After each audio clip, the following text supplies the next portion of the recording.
Hello viewers, কেমন আছেন? আমাদের এই রেস্টুরেন্টের নাম হচ্ছে ডিউ ড্রপ, যেটা আমি আগেই দেখেছিলাম। আর আমরা যে হোটেলে ছিলাম, হোটেল বিচওয়ে, তাদের সকালবেলা যে ব্রেকফাস্টটা ছিল, এটা কমপ্লিমেন্টারির মধ্যে ছিল। তো তাদেরকে ধন্যবাদ জানাচ্ছি। আর ডিউ ড্রপ রেস্টুরেন্টের খাওয়া দাওয়া সত্যি খুবই ভালো লাগছে আমার কাছে। আর পরিবেশটাও ছিল চমৎকার। হ্যাঁ, মনে হলো যে এটা 5 স্টার হোটেল আমরা খাচ্ছি। তো যাই হোক, চা-টা খেয়ে এই যে জুস-টুস খেয়ে তো আমরা বেরোচ্ছিলাম এই আজকে মেরিন ড্রাইভে হয়ে পাটুয়া টেক, পাটুয়া টেক থেকে ইনানি ব্রিজ, তারপরে আরও দেখি কোথায় কোথায় যাওয়া যায় আপনাদেরকে দেখানোর জন্য। তো আপনাদের আশা আকাঙ্ক্ষা নিয়ে আমি সামনের দিকে যাচ্ছি। হয়তো আমার ছোটোখাটো ভুল হতে পারে বা অনেকটাই ভুল হতে, আমাকে ক্ষমা দৃষ্টি দেবেন। তো চলুন আমরা যাচ্ছি।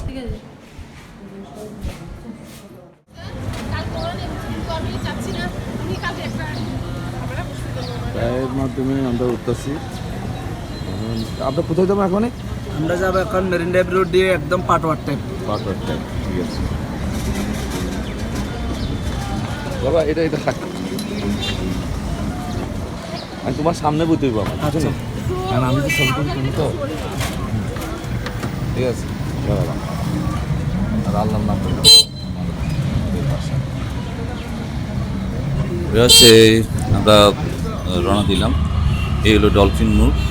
আমরা সরাসরি সোজা যেতে পারতাম, তো বাম দিক দিয়ে যেয়ে আবার একটা ব্রিজ আছে, ব্রিজটা একটু সামনে যেয়ে আবার ডান দিকে মুখে আমরা গেলাম। আর সামনে দিয়ে আমাদের আরেকটা আছে, হোটেলগুলো রেডি হচ্ছে। তবে এই হোটেলগুলো যদি মোটামুটি ভালো যদি কিছু হয়, তাহলে এই জায়গাটা সত্যি ভালো। তবে এই জায়গায় অনেক বাস, গাড়ি, শব্দ টব্দ, সাউন্ড কত আপনাদের কাছে একটু খারাপ লাগে। যাই হোক, তারপরেও খুব সুন্দর। এই সেই রাস্তাটা দেখেন কি সুন্দর। এই যে ডলফিন মোড়, আর এইটা হচ্ছে মেরিন ড্রাইভ রোড। এদিক দিয়ে সিএনজি, অটো, বাইক, মাইক্রোবাস অনেকগুলো যায়। তো এদিকে যেতে যেতে আমার একটা জিনিস খেয়াল করলাম যে এদিকে বাইক ভাড়া দেওয়া হয়। তো সত্যি আমার কাছে খুব ভালো লাগলো। তো আমি তথ্যগুলো জানতাম না, যে আমার যে অটো ড্রাইভার ছিল ও আমাকে অনেক কিছু বললো।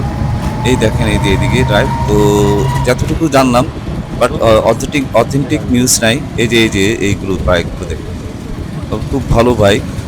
অনেকেই ভাড়া নিয়ে মেরিন ড্রাইভের উদ্দেশ্যে তারা যায়। তো আবার কত বাকি আমি এটা জানি না, আমি সরি, আমি আসলে এটা আমার জানা দরকার ছিল। তবে ওদিকে আপনার লাইসেন্সটা জমা দিতে হয়, এরপর তারাও একটা আপনাদেরকে একটা অথরিটি কাগজপত্র দেবে, নাহলে আপনাকে ট্রাফিক পুলিশ ধরলে তো আপনার অনেক আর ট্রাফিক পুলিশ ধরলে তো আপনার অনেক সমস্যা হতে পারে। তো ঠিক আছে, চলুন সামনের দিকে যাই। সত্যি ভালো লাগবে আপনাদের কাছে, কথা দিন। আমরা এদিকে ঘুরতে চাইছিলাম, কারণে পাই নেই।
এই এই সিরিজটি দেখলাম, এটা একটা প্রাইভেট সিরিজ।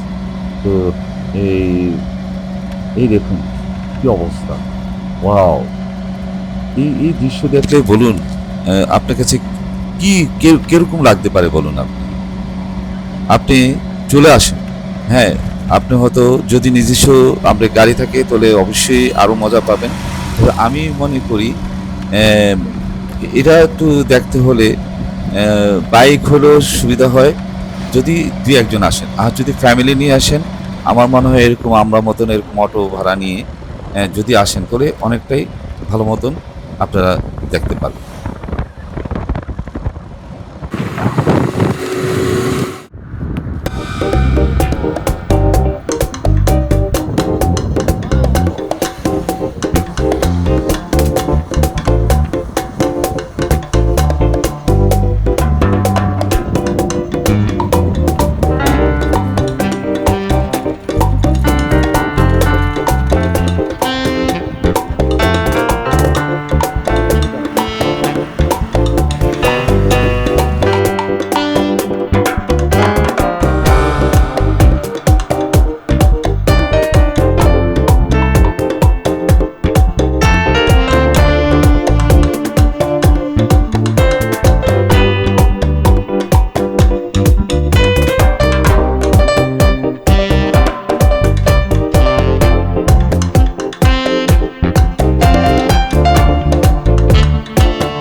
তো আপনারা দেখেন খুব সুন্দর দৃশ্য, আর গাছগুলো সত্যি মন জুড়ে গেল। আর এদিকে একটি ব্রিজ আছে, ওয়ান ওয়ে। ডান পাশেও সেটা ব্রিজের কাজ চলছে। আমরা যখন আরেকবার এসেছিলাম তখন এদিকে এসে আমাদের প্রায় আধা ঘন্টার উপর আমরা দাঁড়িয়ে থাকতে হয়েছে। আমাদের সৌভাগ্য যে আমরা রাস্তাটি ফ্রি পেয়েছি। তো সামনে যে ব্রিজটা আছে, যে নদীটা, ওটা আমি দেখাচ্ছি। বাম পাশে এটা মায়ানমার থেকে এই নদীটি এসে সমুদ্রে এসে সংযুক্ত হয়েছে। আমাদের দেশে কিন্তু আসলে সত্যি আম দেখার মতন অনেক জিনিস রয়েছে, যা পৃথিবীর অন্য দেশ থেকেও কম নয়। তো আমরা বাংলাদেশি ইউটিউবারদেরকে বলবো, আমি সহকারে, আমরা বিদেশিদেরকে আমন্ত্রণ করি যেন আমরা আসেন আমাদের দেশে দেখে যান। সত্যি মন জোড়া। আমারই তো নিজেই সত্যি আমি আমি আমি যখন যাচ্ছিলাম, এখন যখন মন দিয়ে হৃদয় দিয়ে যখন দেখছিলাম, এই সেই নদীটা, ওটা ওই জায়গা থেকে মান্না থেকে এসে তারপরে ওদিকে এসে সমুদ্রে শেষ হয়েছে। তো যাই হোক, এই বিশেষ করে যদি আমি কক্সবাজারকে ধরি, যা পৃথিবীর যতগুলো সৌন্দর্য জায়গা আছে দেখার মতো, হ্যাঁ? তো আমি বলব যে কক্সবাজার অলমোস্ট বেস্ট। তো আমি আমার এই চ্যানেলের মাধ্যমে বিদেশিদেরকে আমি আমন্ত্রণ করবো, আপনারা আসেন। আর এর পাশাপাশি আমাদের উচিত সিকিউরিটিও মেনটেন করা, যে বিদেশিরা আসবে তাদের জন্য, ওনারা যেন স্বচ্ছন্দ। এই সেই ইনানি ব্রিজের সামনে যে ব্রিজটি ছিল, এটা একটু ভেঙে গেছে। এদিক থেকেই কিন্তু এই জাহাজ চলাচল করত সেন্ট মার্টিনের মাধ্যমে। তো অপূর্ব সুন্দর সত্যি, মানে ওটাই আমি আপনার কাছে বলতে চাইছিলাম যে এদিকে আমাদের সবচেয়ে বড় জিনিস যে কক্সবাজারে কিন্তু একটা জিনিস দেখছি, হোটেল পরিষেবা কিন্তু অপূর্ব, চমৎকার। ছোটোখাটো সমস্যা থাকতেই পারে, তারপরেও আমি বলবো চমৎকার। এই যে সমুদ্রের পাশে হোটেলগুলো সবগুলো দেখার মতো।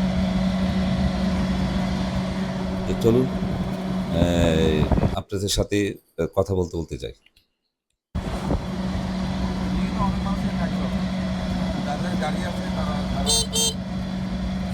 আর আরেকটি কথা বলে রাখা ভালো, আপনাদের সাথে শেয়ার করছি। যদি এভাবে যদি সারা পৃথিবী থেকে যদি পর্যটকরা আমাদের এই দেশে আসেন, বিশেষ করে কক্সবাজারের কথা বলছি, আমাদের অর্থনীতি বলেন, রেভিনিউ বলেন, আর সর্বোপরি এদিকে অনেক বেকার সমস্যার সমাধান হয়ে যাবে, একটা চাকরি বাকরি। আর পাশাপাশি আমাদের অবশ্যই রেসপন্সিবিলিটিও থাকতে হবে, অনেস্টি থাকতে হবে এবং ডেডিকেটেড হতে হবে, যাতে করে যেন বিদেশিরা আমাদের উপর বিশ্বাস রাখেন। আর কি বলবো, যেন তারা মন দিয়ে স্বাধীনতার মাধ্যমে তারা যেন এটা ফিল করতে পারে যে না, আমি এদিকে এদিকে ঘুরতে আসছি।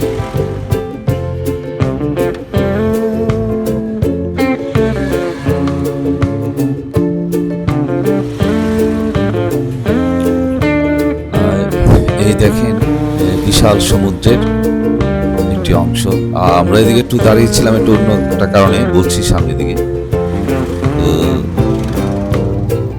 কি করব, আমার মন প্রাণ সব সমুদ্রের কাছে আমি দিয়ে দিলাম। আর সমুদ্রের কাছ থেকে আমি নিয়ে নিলাম বিশাল বড় আশা আমার হৃদয়ের মাঝে।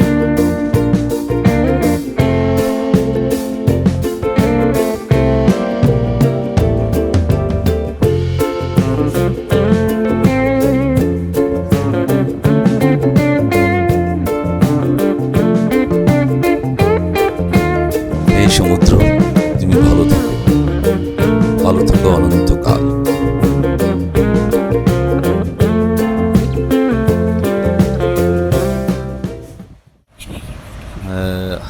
এদিকে এসে দেখি রাস্তা প্রশস্ত করার কাজ চলছে সেনাবাহিনী দ্বারা।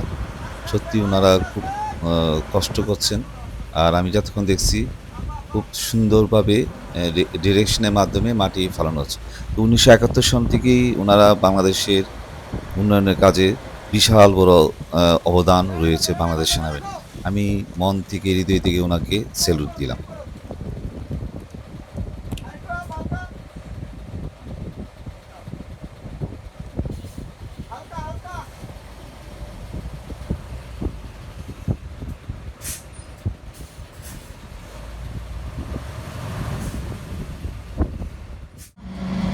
আপনারা একটা জিনিস উপলব্ধি করতে পারছেন কিনা জানি না, সেই কক্সবাজার থেকে পাটুয়াটে পর্যন্ত আপাতত আমি যতটুকু দেখছি যে সমুদ্রের ডান পাশে যে সমুদ্রটা, ওয়াও, সত্যি সত্যি আমি ভাষায় প্রকাশ করতে পারছি না যে কী বলবো। তো আপনারা যদি আসেন অবশ্যই উপলব্ধি করতে পারবেন। তো আমার কাছে ভালো লাগছে অনেক পর্যটকরা কিন্তু এদিকে এসেছে এই সমুদ্র থেকে, এটাই আমার কাছে সবচেয়ে বেশি ভালো লাগছে। চলে আসুন তাড়াতাড়ি, সত্যি বলছি, চলে আসুন।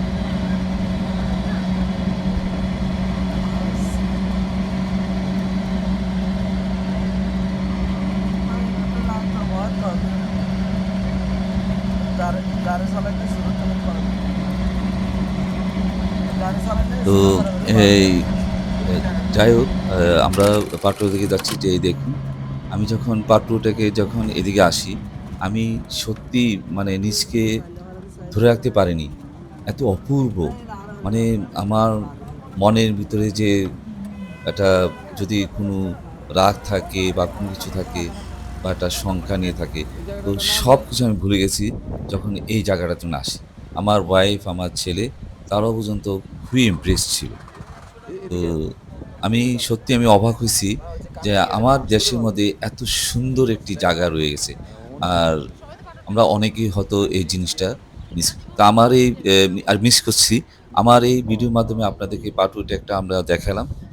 যেভাবে আসছি যদি আপনারা এভাবে আসেন কথা দিলাম সত্যি আপনারা ভালো থাকবেন।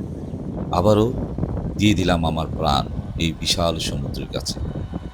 আবার নিয়ে নিলাম। Love you, love you so much.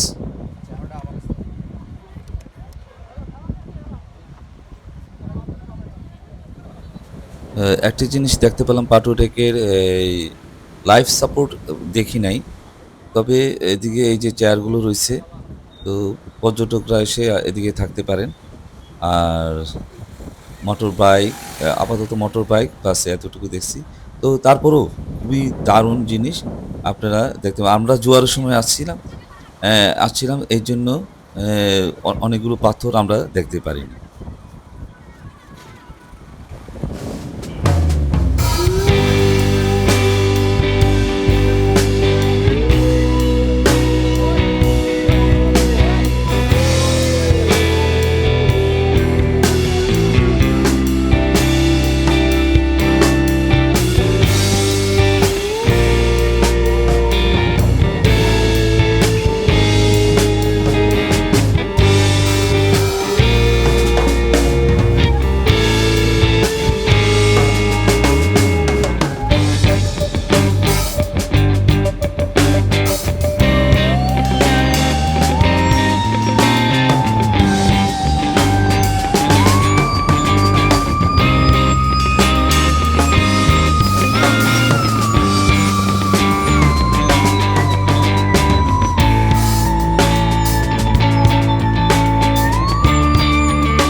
এই রাস্তাটি দেখতে পাচ্ছেন, এই যে বাম দিক থেকে ডান দিক, এটা কিন্তু কক্সবাজার টু টেকনাফের রাস্তা। তো আমার খুব ইচ্ছা ছিল টেকনাফে যাওয়া। তো দেখি, বাংলাদেশ তো ছোটোখাটো দেশ না, বিশাল বড় দেশ। তো যাবো একদিন আপনাদেরকে নিয়ে।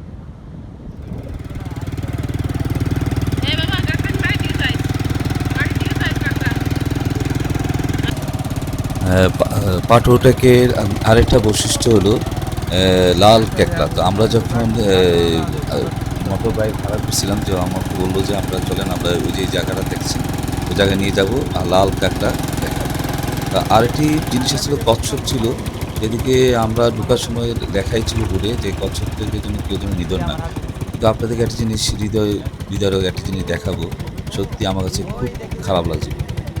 আমাদের উচিত ছিল যে এটি সংরক্ষণ করা, আর এটি প্রচুর আকারে আসতো। আর এদিকে পর্যটকরা এসেও অনেকগুলো দেখত, কর্মসংস্থানও হতো, অনেক কিছু হতো। কিন্তু এইভাবে তাদেরকে মেরে ফেলার কারণে এদিকে যাওয়া আসা কম হয়। তারাও বুঝে গেছে যে এদিকে আর আসা যাবে না।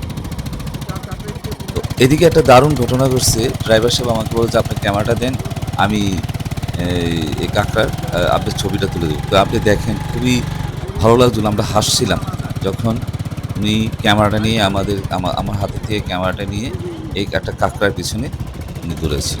দেখেন।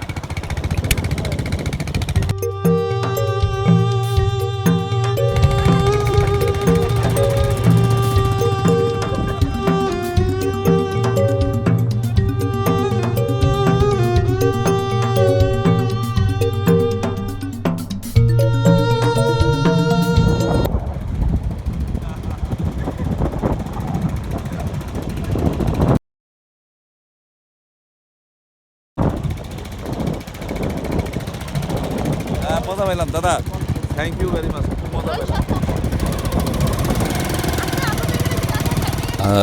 আর আরেকটি জিনিস খুব ভালো লাগলো, এই যে দৃশ্যগুলো ঝাউ গাছ, তা আরও অনেক দূরে যাওয়া যায়। তো যেতে যেতে খুব ভালো লাগছিলো, আর মনের মধ্যেও একটা ভয় লাগছিলো কী না কী হয়, কিন্তু যখন এই দৃশ্যগুলো দেখলাম সত্যি মন জুড়ে গেল। ভয় কোথায় এলো, ভয় কোথায় আসলো না আসলো ভুলে গেছি। তো মোটর ড্রাইভারকে আমি অনেক ধন্যবাদ জানাই যে উনি আমাদেরকে সুন্দর করে অনেক কিছু দেখাইছেন। আর কাঁকড়ার পিছনে দৌড়ে দৌড়ে ছবিটা এটা সত্যি দারুণ। এদিকে অনেকগুলো কাঁকড়া ছিল, আমার কাছে খুব ভয় লাগছিল যে এটি এই গাড়ির মধ্যে চাপা পড়ে মারা যায়। তো এত দ্রুতগতিতে তারা এই বালুর মধ্যে তারা ঢুকে যেত। তো এটা নিশ্চয়ই উপরওয়ালারই একটা দান। তারা বুঝতো যে হ্যাঁ, তুমি আসছো আমাকে ধরো, আমি ভিতরে ঢুকে যাচ্ছি। তো চলুন আরও সামনের দিকে দেখতে যাই।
তো আমরা যাচ্ছিলাম সামনের দিকে। তো এই পর্বটি আমি এদিকে শেষ করতে যাচ্ছি। এই দেখেন, এই যে আমি যে আগেই বলছিলাম আপনাদের কচ্ছপের বিষয়ে, খুবই হৃদয়ের ঘটনা। সত্যি নিজকে অপরাধী মনে হচ্ছে। প্লিজ আমার এই ভিডিওর মাধ্যমে এই এলাকার মানুষদেরকে বলবো, আপনারা এই কাজটা করবেন, প্লিজ করবেন। এগুলো যদি সংরক্ষণ করে রেখে দেন, অনেক মানুষ আসবে দেখবে। তো আপনাদের কাছে এটাই আমার অনুরোধ। তো আমার এই চ্যানেলটিকে আমি এদিকেই শেষ করতে চাচ্ছি। অবশ্যই আপনারা আমাকে সাবস্ক্রাইব করবেন, লাইক দেবেন, এই আশা রইল। ভালো থাকবেন। Love you.